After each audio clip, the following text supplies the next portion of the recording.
Hello. Yo, what's up? Oh, You what the doing, hell's going on? Hold on. Oh man, we always start these episodes off very different. All the messages start coming in. Anyways, welcome everybody to the show. I've noticed some people are tuned in right now. Welcome to the change room. We've just lost one of our co-hosts, and I'm sure he's gonna. Yeah, here he is. He's back on. So the lessons learned from previous episodes are what not to do, and I knew where the problem was immediately. So let me tell you what the problem is. We'll get to Is the it problem. boring? Is it boring? No, I think it's really important that I've learned something, and there's a lesson out of this, Sam. So I had the YouTube, because you asked me for the link, on in the background. Right. And it come up automatically because I had the bell ready to go. So I was hearing myself twice, and I went, hold on, let me get out, and then worked it out very quickly. So you were hearing yourself twice, were you? Yeah. Okay. Did you do the intro or what? Well, I just gave a quick introduction and welcoming to people who have decided to join us tonight. There's a welcome few of to the them change. already. Yeah. Mindful chats for the game of life. Now, today's episode, I reckon it's a really good one. It's called Confessions and the Power of Confessions. Okay. Now, we know last week, I just want to say, firstly, let me do the formalities because I'm sort of like back. We're brought to you by the Jumper Punch channel. Big thank you to Mars, Polo, and Rocco that give us this platform on a weekly basis. We are not a Carlton show, but we have sometimes a Carlton flavor. Most times, actually. Last week's episode, having our special guest, Rocco, believe it or not, we had that much more viewers. It was our biggest episode, so I think we clocked over 500, well over 500. It was actually bigger than Kenny Hunter's interview, so that's just to put it out there. Rocco's a big star, so yeah. Anyway, so I want to talk about confessions, and let me talk about the world of Carlton first, just quickly, and then see how we can sort of like link this up. What's happened this week? I don't know if I told you there was some delisting, so there was 5 players that have been, they've had the confession, if you want to say it, that no longer required, and that's due to they had a lot of X factor and stuff, but they just couldn't get themselves under the park, so they just kept on getting injured. So it's a bit of a shame. We go on potential, and they have potential, but in 9-10 years they played 50 games, so I think the club was quite patient on them. And then another 3 players were being told that they can look elsewhere. So there's a lot of confessions that are going out there at the moment. And that'll start off our topic, because confessions is being real, I think, the way I see it, before you ask me, and putting it out there and confessing and going, right, we don't actually see you part of the team, right? Or in the future. So we're going to confess that we're looking beyond you. And it's quite ballsy to do. But at the same time, at least you know where you're at. Yeah. So that's why I wanted to get started. And big hello to Rocco that's joining us here. He says, guys, I'm at work, but I never miss an evening in the change room. I actually don't know what Rocco works as during the day. Is he like... He's a train driver. Oh, really? I didn't know that. I did bro. not know that. Yeah, bro. Awesome. Two. Yeah. Big hello to Lana also. And our friend Joe from Bangkok. He was here. At least I'm not cold. He was here last week from Thailand, and every time I spoke to him, he was complaining about how cold it is in Melbourne, and we're in spring. So, yeah. All right, get us started on. I'm interested to. I mean, sure that we've got people in the chat also. If you've got any questions, put them out there also. But tell me about like some of the people you've coached, or teams, or even corporations, where confessions is prevalent, let's say, into what you need to do to uncover and create success. Well, listen, I mean, let's, like you rightly said at the very beginning, it's like, let's understand the definition of it, because it could come across as being like a statement or something, like you want to, state something or mention something, or it's not that. It's confessing, as you would if you have a sin or something like that, put it boldly. But it's something that's kind of deep and covered in the recesses of your mind when you want to talk about something that's very dear to you. It doesn't have to be something negative, but it could be something very positive, something that you love and that you find and hold very dear to you. And so when we talk about confessions, we're going to talk about some stories in today's episode on clients who we've, of course, they will remain anonymous. Yeah. But they're interesting. They're interesting because when I listen to them personally, Rash, a part of their story I resonate with. Like there's, probably points in my life where I felt that. So it's not so strange, or it's not as embarrassing as you think it is. And we're going to talk about some of those. It takes a lot of courage, doesn't it? I mean, real courage. Of course. Confessing to something. And I know I like how you've gone with that thing, because when I think of the word confessing, I'm thinking of the guy that goes to the church and he talks to the priest and says, "Look, I confess I've done sins," right?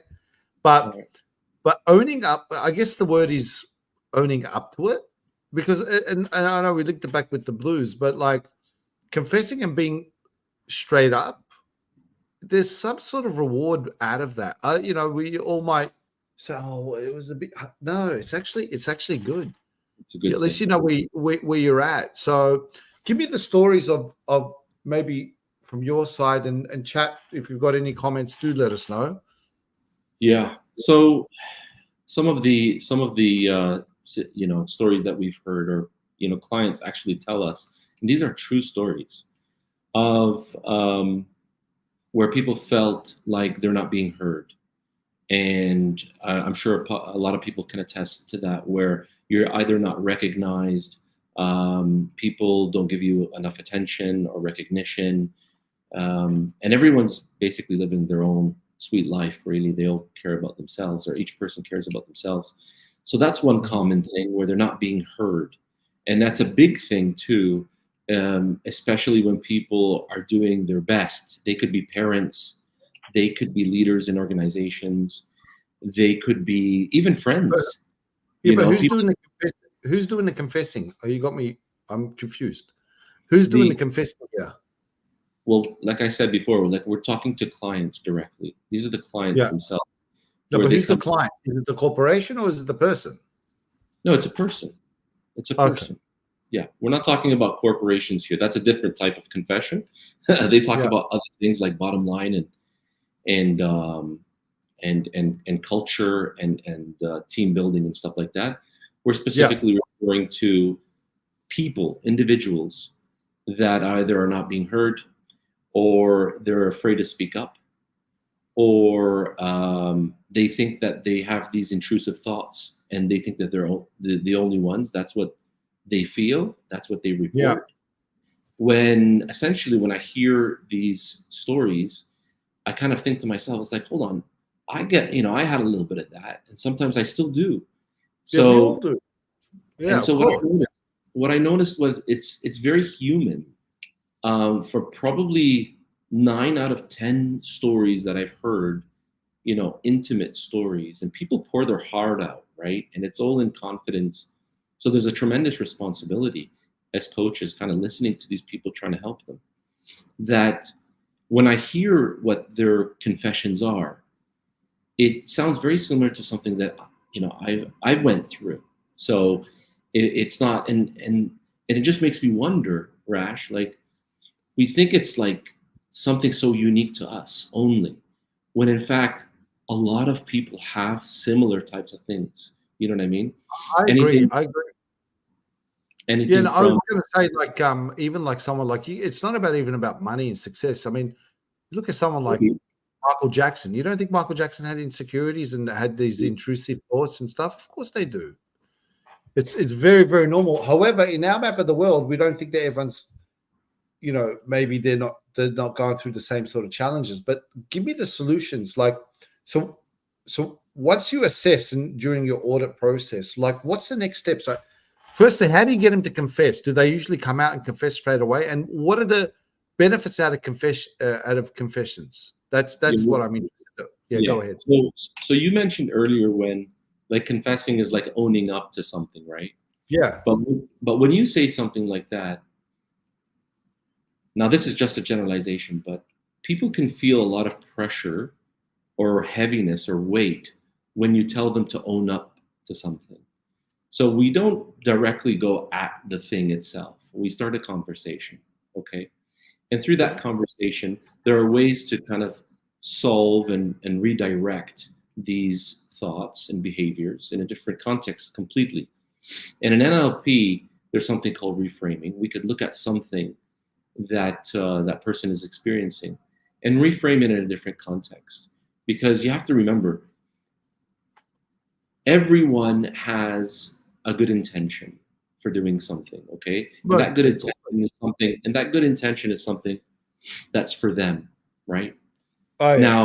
Now, of course, you could argue there are people that have, bad intent or malice, or and we can't say absolutely everyone, but from a coach's perspective, or at least my model or view of the world, is that I believe that every human being has a good intention. Now, they may have behaved inappropriately, but they didn't know any better at that time, right? So especially comes with making decisions, finding friends or partners, what their view is of money, the relationship with money and fame, like you mentioned earlier. So when we say confessions, it's not like we're there and it's like we're telling them to confess. It's nothing to do with that. It actually is starting a conversation.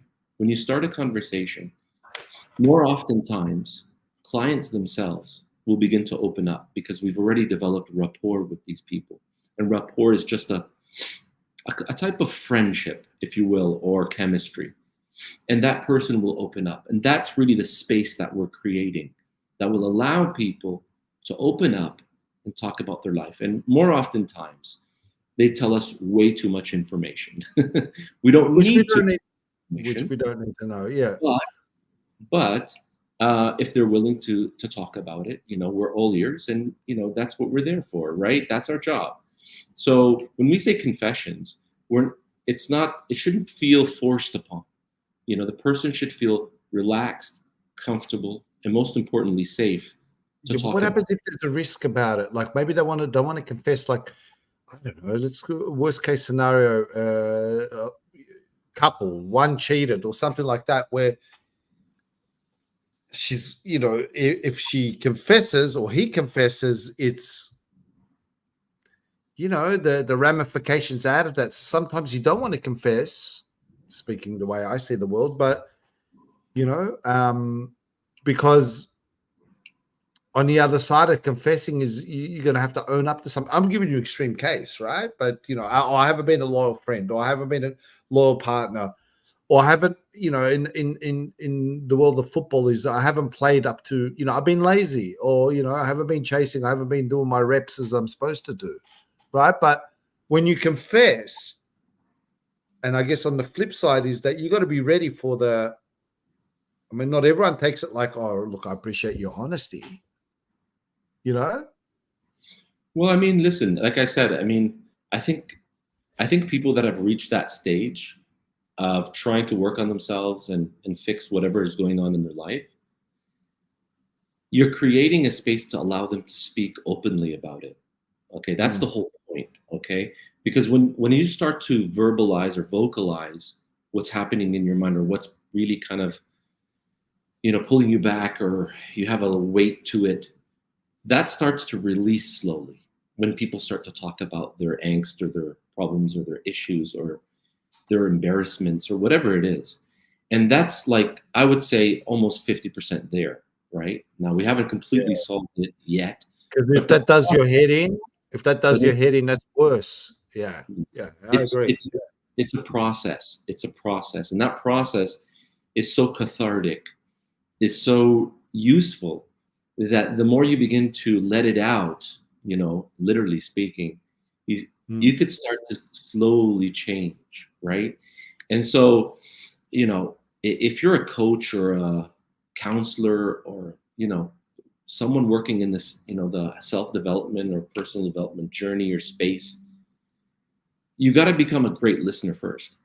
Like that's like a big badge. If you can learn how to listen, we call it active listening. And part of that is it's also a technique where you give the space for someone to actually open up and talk about what they like to talk about. And like I said, more often times, probably 9 out of 10, I would say, and that's a conservative kind of scoring. People usually come and talk about what really is holding them back. And but no, I get that. But why don't we talk about? Well, I guess you've probably said it, that because it weighs on them, that when you actually let it out, is almost like the release, even if you've done something bad, right? So in the football sense, that you haven't been pulling your weight or whatever it is, right? Right.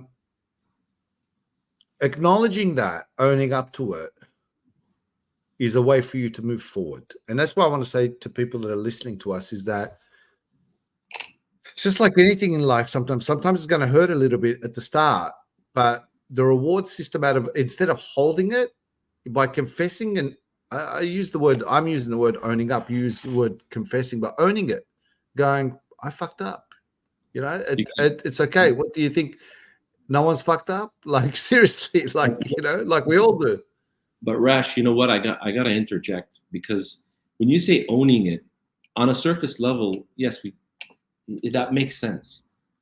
But when someone hears that, it applies a certain tension that you could do without. You don't need to say just own up to it. Okay, it's not easy to fucking own up to something when you feel so horrible about it. When you hear it. So I like to reframe a confession to a conversation. So instead of a confession outright, I said, let's talk about it. Let's talk about it. That's it. Let's start there. Let's talk about it. And the moment, even if the confession is not directed to you, right? But you talking about it and that person talking about it, I guess what you're doing is you open up different avenues of types of solutions for that person. Is that correct? So again, in the football sense, the guy's owned up, and the coach has said there's a player called Kennedy, and he said to him, listen, this week he's going, look, we only see you as a half forward player, and I know you want to play midfield, but this is what we're looking at, and if you want to look elsewhere, you can look elsewhere. Kudos to the coach. We might look at it and go, what the hell? He's a great player, but whatever the strategy is, the current system, they're going, that's not working. He's confessed it to him and told him, and now he's got a decision to make.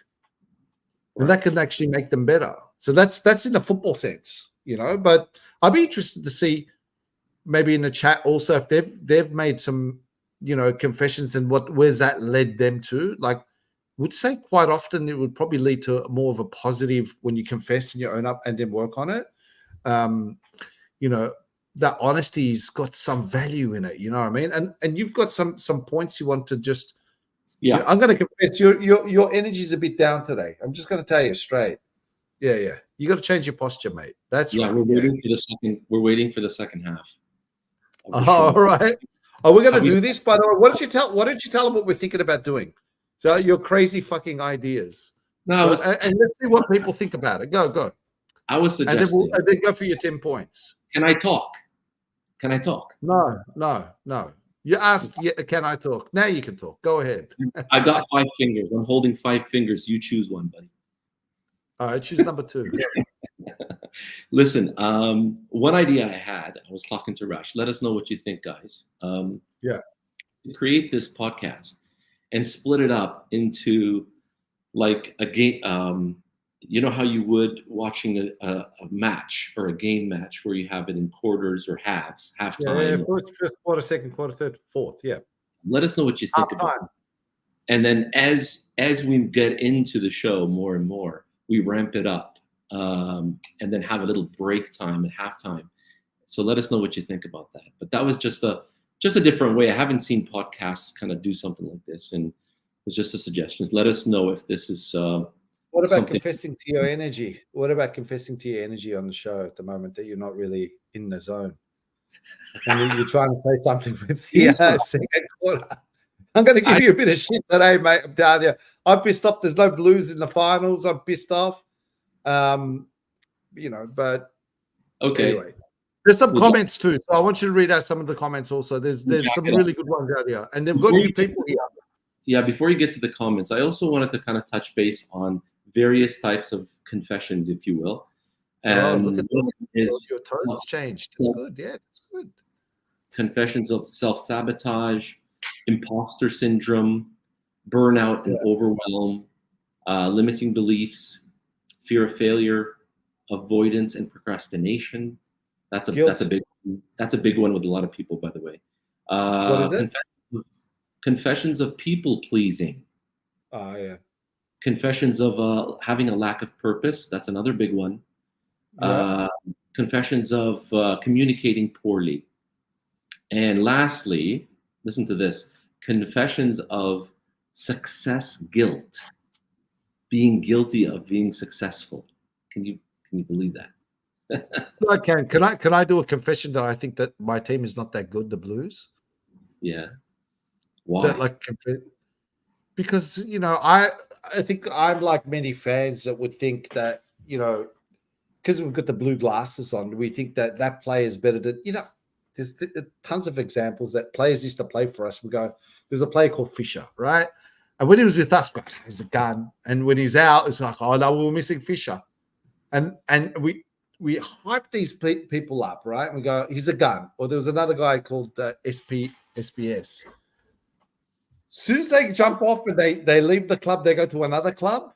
And you look at him and you think, or even the guy called Paddy Dow, right? We look at him, we go, he's a pretty average player. So I confess that I'm going to confess here, and I'm not sure if the rest of them would be agreeing with me, but I confess that I look at my team with rose gold glasses, looking at them and thinking they're probably better than they are. So I confess that perhaps I'm delusional. And that's why if I confess to that, maybe then I'll manage my expectations, because every year they pump me up. I get upset and then yeah. Anyway, I'm going on my little thing, but yeah. So, but there's a nice little comment there from Lana. Duds, all of them. I don't know if you know what duds means, being North American. What does duds mean? Duds is a hack, like a shit. They're all shit. Ah, right. All right. Did you do your 10 points already? Was that your 10 points? Okay. Yeah. So let's hit me up with 10 points, but go through some of the comments, because we've got our usual suspects here. Big hello to Enzo Valentino's not here. That's weird because he usually comments. But we've got some new people coming on. There's Chris Mast. Big hello to you. Albert, our dear friend Lana and Gina. Love those girls. Ralph, first time. Wayne is back today. Rocco made a very good comment. Thanks, Rocco. Goes to show that you've been really, really focusing and tuning in on the show. Conversation, he says. I'm going to pop it up on the screen. Hold on. Conversation is the key. I think we've gone away from it, and it reflects in society. But shows like the Change Room and the TJP are bringing it back. Yeah, baby. Conversation is the key. I think we've gone away. So what are you saying? Like having conversations is yes. key of it. Yes, because Rocco is on it and you're not. No, I'm on it. Now you're fucking with me now. It's good. You're getting back. You're getting back because your energy was like, and confessions. No, I'm telling you, the chat will tell you the same shit. Now you're back. Now you're pumped up. Now you're in the second quarter. Well, maybe we've got to get you to Carlton like the third quarter, where in the 80s, where we just premiership quarter. Yeah, you go hard. So listen, I mentioned about 10 points. I mentioned 10 points there. Let us know in the chat, guys, if any of them resonated with you. I talked about self-sabotage, imposter syndrome, burnout and overwhelm, limiting beliefs, like I can't do something or I don't think it's for me, fear of failure, another big one, avoidance and procrastination, people-pleasing, lack of purpose, and communicating poorly. They're really good. There's a couple of comments here. I don't know if you can maybe answer this one. This is from Albert. He's got the pyramids in the background. Love that picture. It says, honesty and confessions is similar but different. And then Gene is saying here, confessions, does that mean the truth? It should. I agree. I agree with Gina. It's the truth for that person. So if something is bogging them down, or they need to confess about something that's really kind of affecting them and impacting their life, then that's at that moment, that context is truth for them. Absolutely. Yeah. Okay. Yeah. Wayne actually has a wonderful comment too. Where was it? I just caught it here somewhere. There was a comment. Why are you looking for that? There's a comment from Lana. She's saying we should get someone and hypnotize them on the show, because those that are joining us for the first time, we are NLP practitioners, which stands for Neuro Linguistic Programming. The neuro meaning the brain, linguistics meaning a language, and programming meaning the system. I don't want to bore you with this stuff, but basically we help people with limited beliefs, fears, phobias, get them out of being stuck. Okay, and that could be our experiences with sports people, footballers, cricketers, Olympians, whatever it is, that to get the best out of them. So that's what we do. And I think we should get someone one day, I don't know when, because I'm feeling a bit triggerish. But we should get someone to, you should get Rocco on there. You should hypnotize Rocco. Yeah. Well, Ralph, hold on. Let's pop off Ralph's comment. 30 years of failure does funny things to the brain. I couldn't agree more. That's hypnosis, Ralph. If you don't know, or you don't know how hypnosis works, that's exactly how hypnosis works. It's like how? Being convinced that this is our result all the time. All the time. Is there failure? Is there any success without any failure? There can't be, could there? No, I think obviously there's failure. There's something that doesn't go right, and then you learn and get it right next time. So absolutely, there's definitely feedback. We don't call it failure, Rash. I don't know why you're an NLPer, bro. It's not failure. It's feedback. We get it is feedback, right? So for those of you who are listening, we don't look at situations in life when or experiments or experiences, nothing more than feedback, right? And when you really think about it, if you haven't done something for the first time and you go ahead and do it, then you find out that you've learned how to do it correctly. And if it didn't work, all right, you do it I've got something for that in the counter, and I'm sure the people will agree in the chat. And you're talking about success and failure, etc. So if I look at the blues as an example, right? We're getting feedback. Been getting feedback for the last 30 years, right?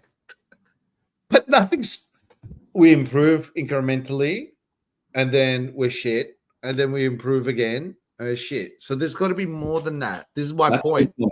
That's a good comment. There is more than that. And hypnosis runs very, very deep. It's ingrained into your subconscious. And that's how deep. It's so deep that your unconscious will try to confirm it in the outside world. So if you don't lose again, or you don't have hardships, then your unconscious will actually go focus towards hardships and failures and losses. That's the weird thing about experiencing. Where's the improvement, Sam? That's the point. What I'm saying is, like last year, you finished third or fourth, and then this year you finish eighth. It's confessing. That's the whole point of the show today. It's actually confessing. It's actually saying, hold on. Confessing that we're actually not that good, or we don't have a good coach, or confessing what? Well, it doesn't have to be that maybe blunt, but it could be something like, you know what? Let's go back to the lab. Let's go back to the drawing board and take a good look at this, because it's not going to help. Like there's patterns. We talked about this on previous episodes. I understand. But by the way, Ralph has been talking about 30 years of failure. I think he means about Carlton, just for your info, not about himself. Yeah, I got it. That's why I popped it up. There's a comment here from Petra. Where is he? Which I don't know how to answer. What's the opposite of getting feedback? Not doing anything at all. Huh? Not doing anything at all. No, but if you're not doing anything, you're still going to get feedback, because saying you cannot not have feedback. You cannot not have it. There's So I'm always not going going to to do be. anything. I'm not going to do exercise, gym. I'm just going to sit. Yeah, And do nothing. you listening to me right now has feedback. There's a feedback loop happening every moment, every second. Well, actually, I think Wayne's got the answer here. The opposite is probably silence, but still, silence has got feedback too. That's the feedback. That's true. Yeah, that's a good one. Yeah. All right, so go ahead. Yeah, no, sorry. We're just looking at the comments in the chat box and stuff, and because Petra just asked something, and then he posted something else completely different. So I'm just wondering whether we have people following us on this chat in real time. No, we do, but what this the chat is giving us feedback. So that's the point. What do we do? We get the feedback. What do we do? Do we kick out Petra and say, "Come on, Petra, join us for the chat. Stop talking about the team already." No, but that's relevant with the team. And this is what I want to say is that, and for our audience, is that 30 years of feedback, right? The last time that they won a flag. And this is where we probably need to have that real confession. Listen to this. Listen to this. Gina, I think, has cracked the code, or has begun to crack the code. She says, maybe failure is the actual fear of success they can't handle. That is very valid, Gina. Thanks for making that comment. Maybe failure, let me read that. Maybe failure, the actual fear of success they can't handle. That's so true. But then how do we change the mindset of that? That's the code I want to crack. I don't think that I really don't think that they're owning up and being confessing.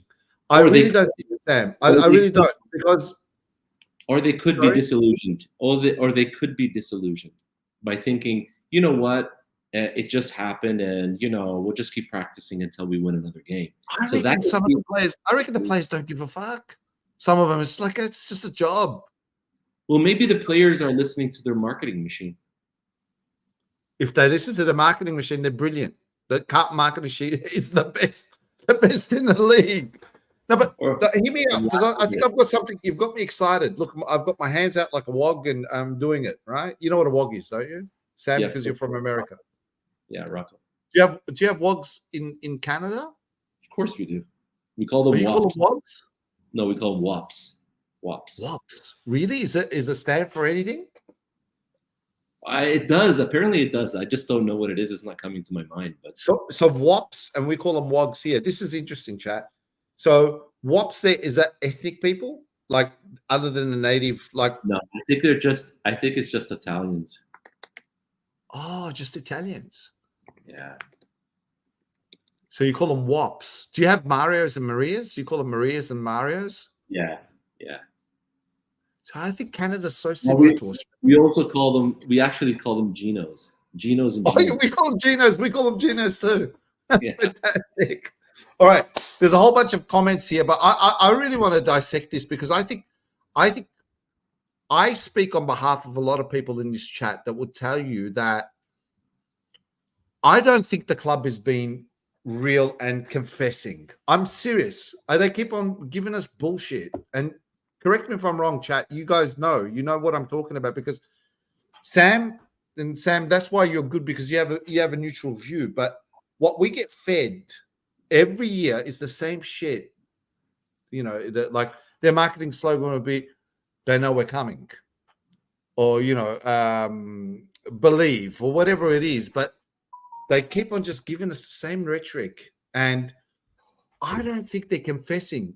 And I mentioned this last week, Sam, and just let me say this, and then floor's yours, and then go through the comments. But when I chatted to an ex-footballer, Basha Hooley, those in the chat know that, Richmond Premiership player, and I was asking him, because I'm hungry about success, and going, what made the turnaround for the Tigers? What did you guys do, right?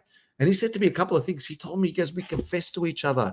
He goes, they put us all in a room together, and they had this Triple H thing, right? It was like being humble. Tell us about something that humbles you.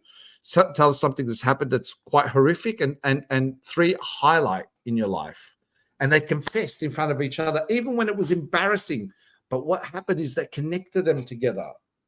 And the players and in the 80s, when they used to play footy, They do confessions to each other. But today you can't do it with the way the culture is, man. It's like you can't tell them, listen, you haven't pulled your weight together. You're playing shit. You're not giving us what, today you're too you're scared if you're going to offend someone. Sorry, I've gone on my little rant, but I'm passionate about that.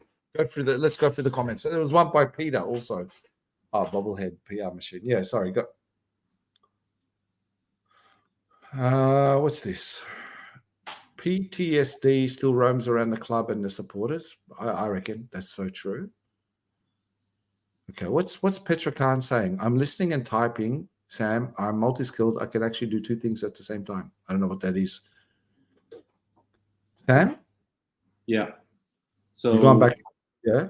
No, I just posted something here. Confessions equals conversations. Start a conversation. Get a conversation. Like, I think people should stop pointing fingers, although we're very tempted to point fingers. That's the human condition of, like, retaliation or revenge, or but I think we should start a conversation, because that's what people pick up. Do we point fingers to make us feel better? For a variety of reasons. I'm just saying, at the end of the day, we want some sort of result, like a productive, constructive type of result. How do we fix something, or how do we work on something, and what needs working on, right? Like I said, even there's some players, I touched on this in the previous episode, there could be quite possibly players that are not speaking up about their own performance as well. 100%. 100%. But I reckon it's not only the players. I reckon it's the coach or the coaches. Well, it's a collaborative. I think it's a collaborative thing. It's not just the players or just the coach. I think it's a collaborative kind of, stakeholder setup where, something's got to change or be changed, I agree. Here's one from lovely Gina. She says, exactly, using a Band-Aid to patch up sores. Now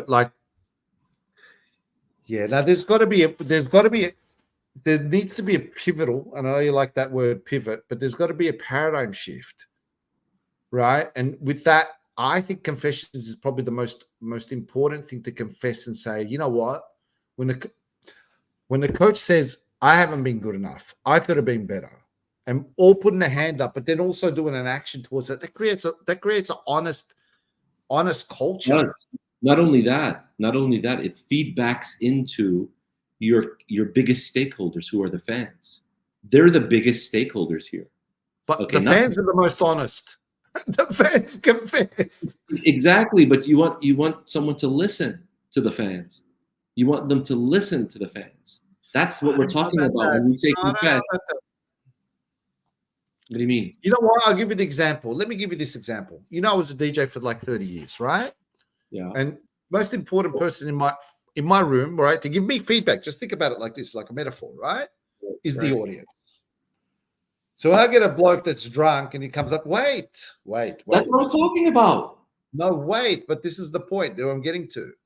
So I get a guy come up to me and I'm playing house music or hip hop or whatever it is. And the guy comes up to me and he's drunk, or girl, and says, can you play some, I don't know, Barry Manilow or AC/DC? It's not, I love AC/DC, but it's not for the room.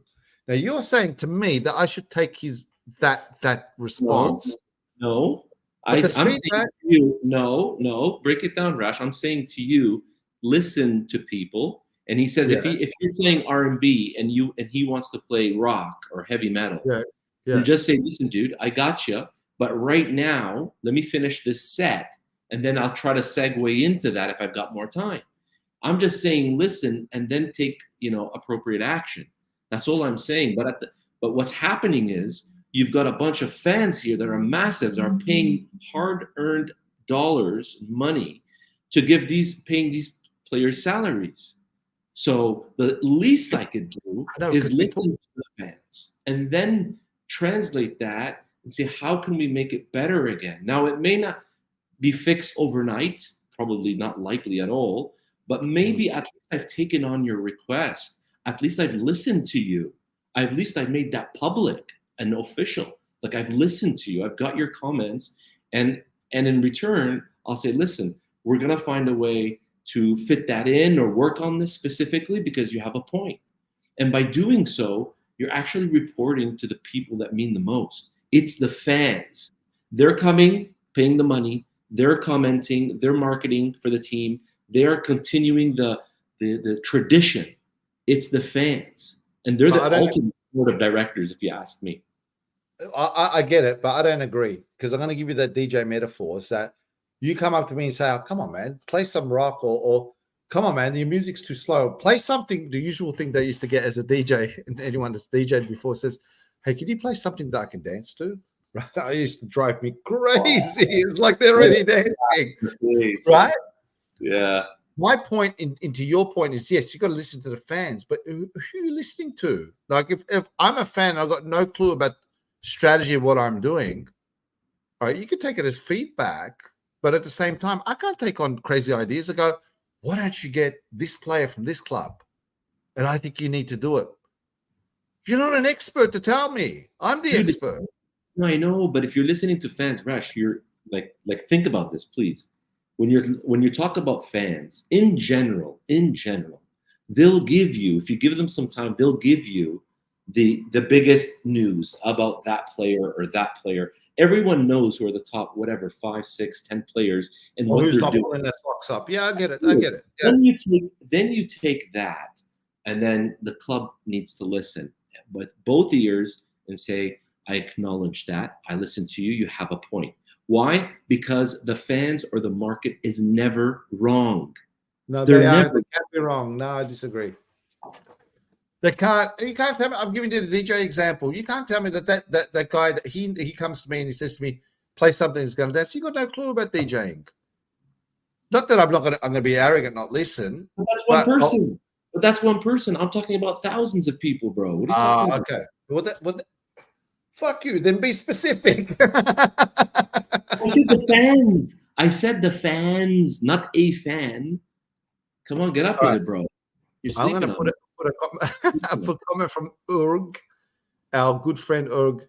He goes, have no idea what is wrong, but 30 years without a premiership is embarrassing, and I totally agree.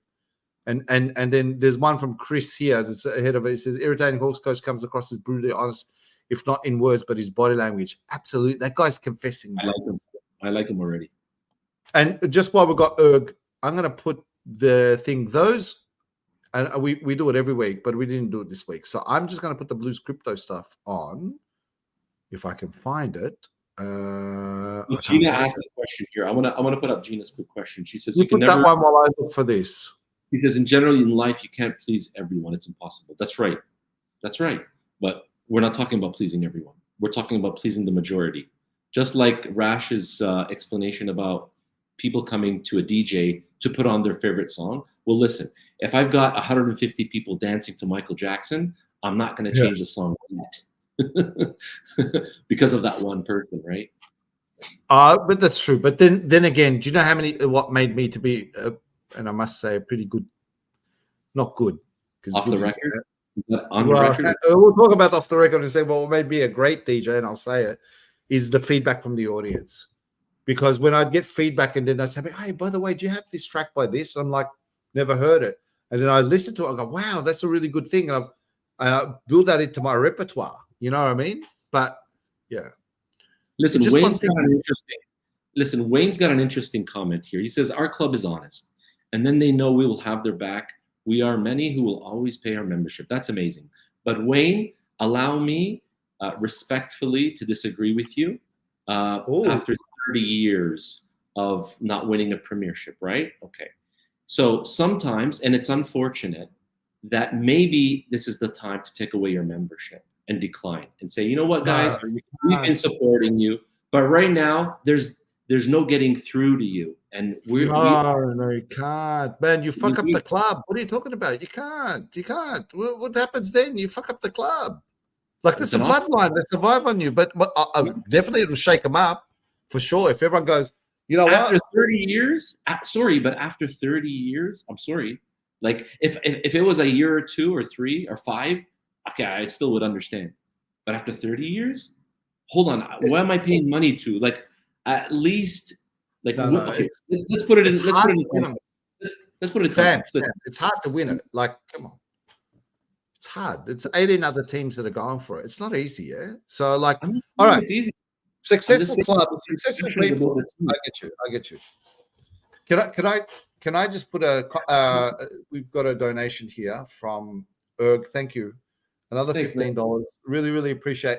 Those who don't know, I can't find the thing for the Blues Crypto. Join Blues Crypto on maybe Erg, you can put it in the comment, please, and send a link. It's just gone onto the marketplace, the Blues coin. Sam, you with me? Hello? Yeah. No, you're multi-skilling. Buddy. You're multitasking. Buddy, I was looking at the comments in the chat box. Yeah, but I'm talking to you about the Blues Crypto because last week that you were pretty excited about it because it's going up north. It's really, really good. They're doing exciting things. Community is great. It's a fan token from Erg, so Koken. So that's the marketing line. But I'm really happy with that, and it just keeps on going up. And now I think is the time that you guys need to probably join should join. Because now that maybe you can tell us about it one day. Why did it shoot up? I noticed when I was checking the coin, the Carlton. Because I believe, and I believe that he's now on the world marketplace, so it's gone to the next level. Oh, okay. And not only that, the way crypto works, in my limited knowledge, is that once you've got a really good community. So you can have numbers, but it's depending on the engagement, the way your engagement goes, that creates investment. And when people start investing, go, okay, and now they got staking and stuff like that. But yeah, anyway. Yeah, thanks. That's what he said. He goes, here, see, look, it's listed on CoinMarketCap, which is the world thing. So yeah. And they got staking. Thanks, Petra. You're doing a pretty good job at it. Thanks again for your donation as well. Much appreciated. All right, so there is a whole bunch of comments that I've missed out on, but I was a bit pumped up about this because everyone's frustrated about that, Sam. And we're going to confess here, we're all frustrated. 30 years. Gina's got a listen, Gina. Gina always comes through. Gina, I have your back. I have your back. We should get Gina on the show. We're on the same frequency. Petra as well. Petra, I see you. We're on the same frequency. They get this stuff, okay? And see what she's saying. Why don't you read that, Rash? Members need to take a stand already. Our membership are due. How about 20K members drop? Watch them react. 100%. We got the record. We're just behind Collingwood in membership numbers. We got something like 100. Correct me if I'm wrong. 106,000 plus. Right? This is like huge. That's saying that we're the second biggest, but in reality, we're probably the biggest. The numbers are like record numbers at the moment on membership. People paying hard-earned money. I feel for the people that went to Brisbane the other week and spent money on inflated prices on flight tickets to go there. No support from the club. Hotel rooms. All right, your day 1, day 2 of your per diems for the day, and they come up and deliver that shit on the day. Sorry, I'm swearing today, but I'm pissed off about that because I'm fed up like others. It's not good enough. Not good enough. And unless the club confesses that they're not good enough and they need to work on it, and they try to do it, but it's all smoke and mirrors. Sorry. I might be sounding negative, but I'm pissed off. Listen, look at it from the frame of like two parents, okay? The parents look at their children every week. They keep giving them money. And they've been doing so for the past, 3, 4, 5 years, right? Yeah. But the kids they're mostly misbehaving. Okay, let's put it that way. That's a good metaphor. And they know that the money's still coming. The kids, just like any kid, would say, you know what, this happened, but I'm sure mom will drop it or dad will drop it and let it pass. But I'm still getting my allowance, right? And that keeps coming. But the behavior doesn't really change, right? Until little Joey doesn't get his money one fine day and says, I'm supposed to expect my allowance now. It's like, well, have you ever asked yourself why you didn't get it on time? Have you ever asked yourself, is there a reason for that? Did you come to me so we can talk about this? So the idea, Rash, is not to take money away from the players. We all love to see them and they can perform, and it's a good thing for the reputation of the city and the township and everything. But this is money that people have worked very hard to earn.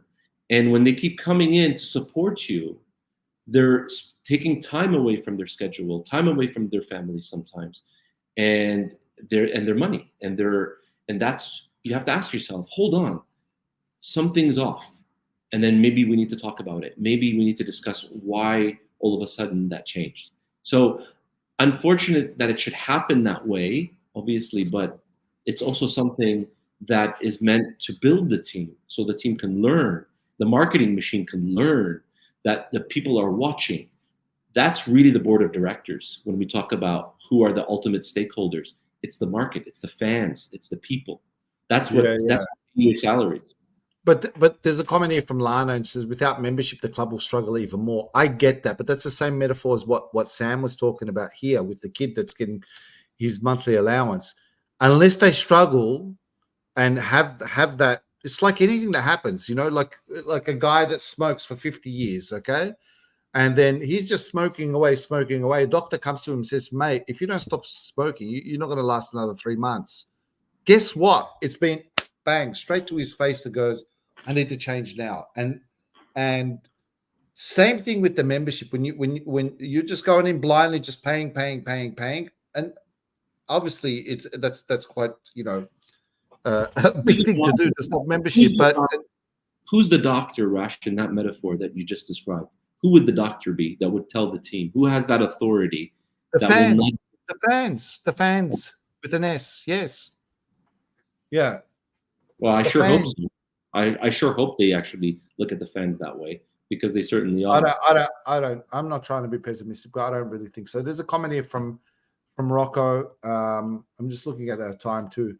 Because don't get me started about leadership and how the leaders start a conversation with the fans who stand by the club thick and thin. So true, man. Oh, big hello to Scotty Tompkins. Love Scotty Tompkins. Scotty, you got to watch our show more often. Because I proudly support multi-million-dollar corporations financially. I think he's being sarcastic here. Yeah. Well, even if he is, I agree with him. Here's one from Peter V. Bubblehead Blue, and there's a funny. Listen, I gotta bounce, as the millennials say. I gotta bounce. So all right, we'll just read a couple of these and then we'll wrap up. But you know, we're not supposed to say wrap up. So he goes, clubs sometimes remind me of a sport petulant child where if you love them to death, but every time they misperform, they arc up and make excuses. Totally. Yes, I reckon this is a conversation we need to continue, because I think that we're on a mission to fix the club. Yeah. And with the NLP and just being straight up, man. Straight up. Mission. That's nicely put, Rash. Yeah. That's probably the biggest thing I agree with you on it during this episode. We're on a mission. You don't really agree with me on many things, but yeah. All right, what's this one here? This one's from Wayne. Good to see Wayne's back on. Unfortunately, players don't realize the money they earn with opportunities they have now can easily stop. Then off to McDonald's earning minimum wage. So true. Yeah. All right, before we wrap up, there's a question here from Lana always. And are you hypnotizing Rocco next week, boys? So do you want to put it out there? Because I know Rocco's listening. We can. So where's the bat at? Who's going to make this happen? Because I think you can, and I think he wants to get hypnotized. If you join, well, put it this way. If Rocco joins us, he's probably listening right now. If he joins us for next week's episode and comes early, like the moment we start, then yes, I'll go ahead and do that if he's in agreement and gives permission to do that publicly. Do you need him prior just to check his? No, you don't need it. Yeah. No, we'll do that. Plus, you know what? Let's use that opportunity to break down hypnotic language and the way marketing and advertising uses their communications to hypnotize you into buying stuff. 100% Carlton Football Club. That's what they do. They've got us in a complete hypnotic spin. Yeah, let's do it. Really?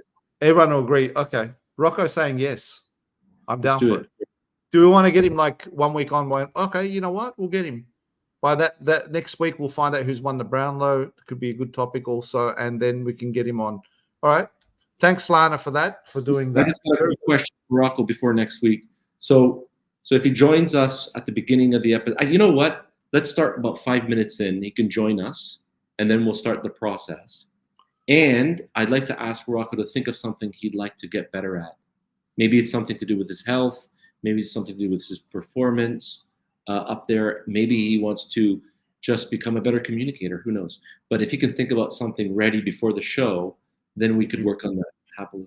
Yeah, maybe he's got this habit that he wants to get rid of. You know, he's quite Zen-like these days, yeah? Guys, this is where you can find us on Instagram. Please follow, like, share our show. You know, we put a little bit of hard work into this. Not a little bit. We actually put hard work into this. And, you know, we're putting it out there. It's a love for the blues and love for what we do in the educational space of neurolinguistics. So, you know, a couple of other things. Let me just put it out there. Those who haven't, yeah, I know. I got you, man. I got you. I gotta say goodbye. So I'm gonna bounce off, Rash. I really do. One second. There's the book. Go buy the book. Okay, no, go. All right, guys. Lovely show. Thank you for joining, everybody, and see you next week. All right, we out of here. What do we usually do on the count of 3, my friend? 1, 2, 3. Go Blues. Go Blues.